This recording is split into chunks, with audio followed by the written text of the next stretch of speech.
We celebrate sa Ulog sa Tagbilaran. We are gathered here to celebrate it as one with the world. European elegance and folklore.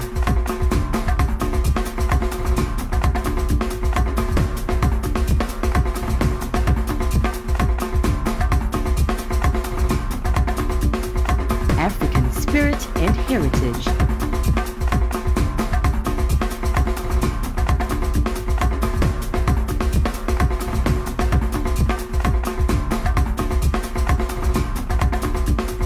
The Americas, celebrations and cultural fusion.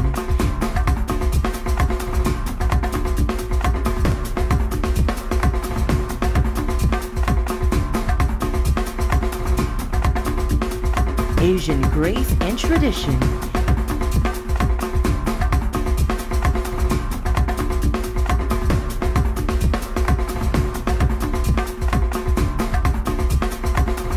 Our performers represent the different parts of the world.